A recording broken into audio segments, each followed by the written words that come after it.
What if I told you that burying potatoes is exactly what's limiting your harvest? There's a method from 1905 that triples potato yields with almost no work. It was documented, tested, and then deliberately erased from agriculture manuals. Not because it failed, but because it worked too well. Today, I'm showing you why it vanished and exactly how to use it. The mystery. In the early 1900s, farmers across Eastern Europe, rural France, and Russia were producing potato harvests that shocked agricultural scientists. They weren't using fertilizer. They weren't digging trenches. They weren't hilling repeatedly. They were doing something that seemed almost lazy. They laid seed potatoes directly on the soil surface, covered them with straw, and walked away. The results? Up to 3 times more potatoes from the same space. Larger clusters. Healthier plants. Dramatically less disease. Agricultural bulletins from 1905 documented this thoroughly. The data was clear. The method worked. So why did it disappear? Because it had one fatal flaw: it couldn't be mechanized. As farming shifted toward tractors and standardized planting, any technique that ignored machines was labeled primitive, inefficient, unsanitary. By the 1930s, the surface method was gone from official manuals. What replaced it was control. Deep planting. Aggressive hilling. Exposed soil. Heavy feeding. All designed for machinery, not biology. But the method didn't die completely. It survived in backyard gardens, war gardens, and subsistence plots. Families passed it down without naming it. Just lay them down, cover them, leave them alone.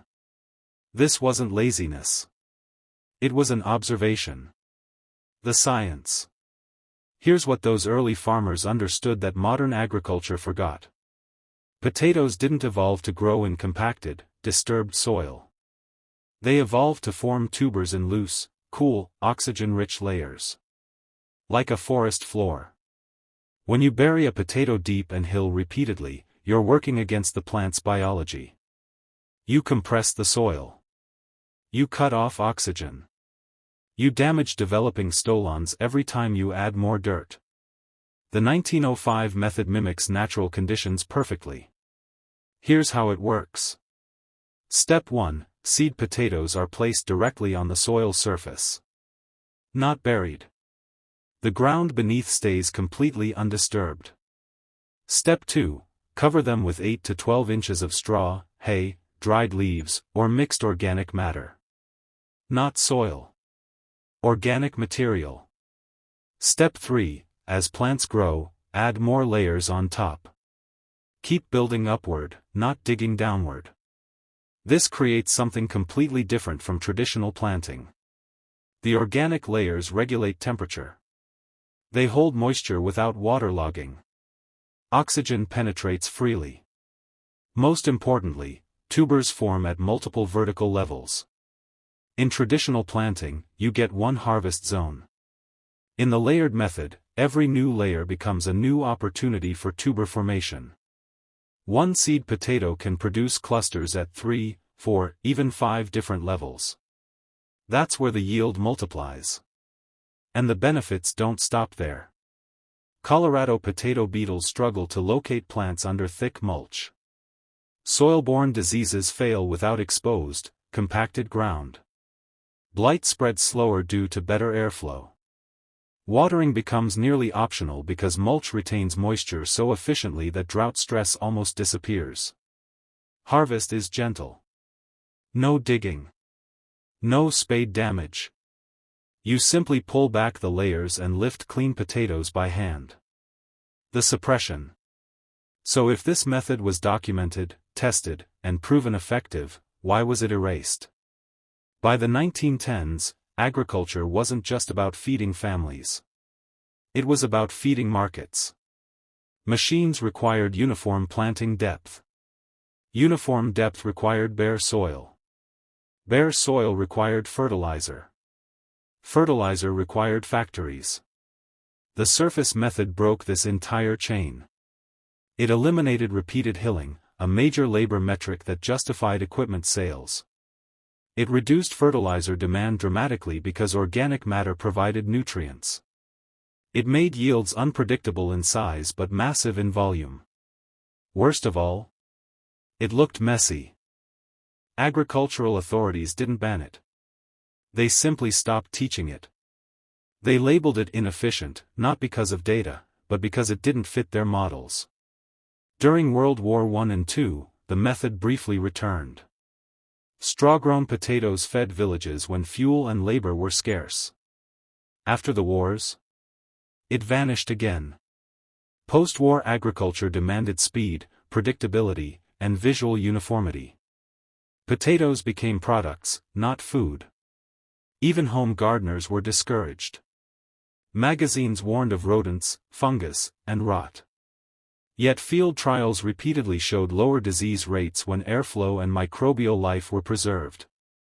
The truth was simpler, a method that produces more with less threatening systems built on selling more inputs every season. So it was forgotten. Or laughed at. But the soil remembers. The practical guide. Let me show you exactly how to use this method in your garden.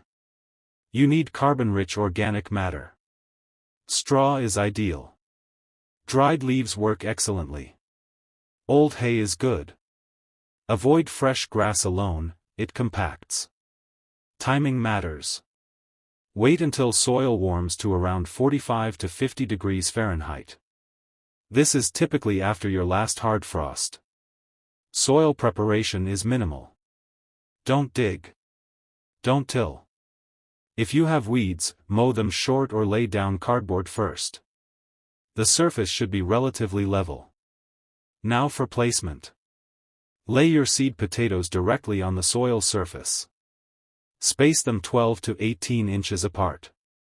This allows lateral expansion. Immediately add your first layer. 8 to 12 inches of organic material right on top. Be generous. The shoots will find their way up. As plants grow and shoots emerge 6 to 8 inches above the mulch, add another layer. 4 to 6 inches of fresh material on top of existing mulch. Repeat this 2 to 3 times during the growing season. Each time you see substantial green growth, add another layer. Here's where it gets interesting, you do almost nothing else. Don't check on them by pulling back layers. Don't dig around the base. Don't fertilize. Don't spray. Just let them grow. This is often the hardest part for experienced gardeners. We're trained to intervene. The surface method demands trust. Watering is minimal. Unless you're experiencing extreme drought, the mulch retains moisture effectively. If the top layer feels bone dry for days and plants show stress, give them light water. Otherwise, leave them alone. When plants die back naturally, wait another week or two. This curing period lets the skins toughen for better storage. Harvest by pulling back the layers with your hands or a rake. There are your potatoes, sitting clean in the organic matter. No mud. No washing required. No damaged tubers from spade cuts. What to expect season by season. First season, 2 to 3 times your normal yield per seed potato. Cleaner tubers with fewer blemishes. Second season, if you leave the organic matter to decompose over winter, your soil will transform. Earthworm populations explode. Soil structure improves dramatically. The bed becomes richer without you adding anything. Third season and beyond, the entire growing area becomes more productive for everything. Water retention improves. Weeds weaken. Diseases lose their foothold because the soil ecosystem has restored itself. The method teaches soil to function the way it did before we started managing it to death. The deeper truth. This method was never just about potatoes. It was about a philosophy that modern gardening quietly abandoned. For thousands of years, food crops were grown in partnership with natural processes. Decay, cover, time. Forest floors were the model. Leaves fell. Organic matter layered itself. Roots explored without disturbance. Nutrients moved slowly but constantly. When we bury potatoes deep and expose soil repeatedly, we interrupt these partnerships. We collapse air pockets. We damage fungal networks. We force plants into compacted layers where biology struggles. The layered method restores something deeper than yield. It restores soil memory. Mycorrhizal fungi reconnect roots to minerals. Carbon stays in the ground instead of oxidizing into the air. Beneficial bacteria populations explode. Gardeners who use this method for multiple seasons notice something remarkable. Beds once considered poor suddenly grow stronger crops of everything. Tomatoes thrive. Peppers produce more. The method also teaches restraint. Modern gardening encourages constant intervention. Dig, feed, correct, manage. We're taught that effort equals results. The forbidden method demands the opposite. Trust. Once you place the layers, you step back. And that absence of control feels uncomfortable, especially for gardeners trained to believe success requires constant vigilance. But biology doesn't respond to effort. It responds to conditions. Create the right conditions, and life does what it evolved to do. This is why gardeners who try this method rarely return to traditional planting. Not because it's easier, though it is. Because it feels right. It aligns with how potatoes evolved, with how soil functions, with how food systems operated before efficiency replaced resilience. This method will never appear in industrial agriculture manuals.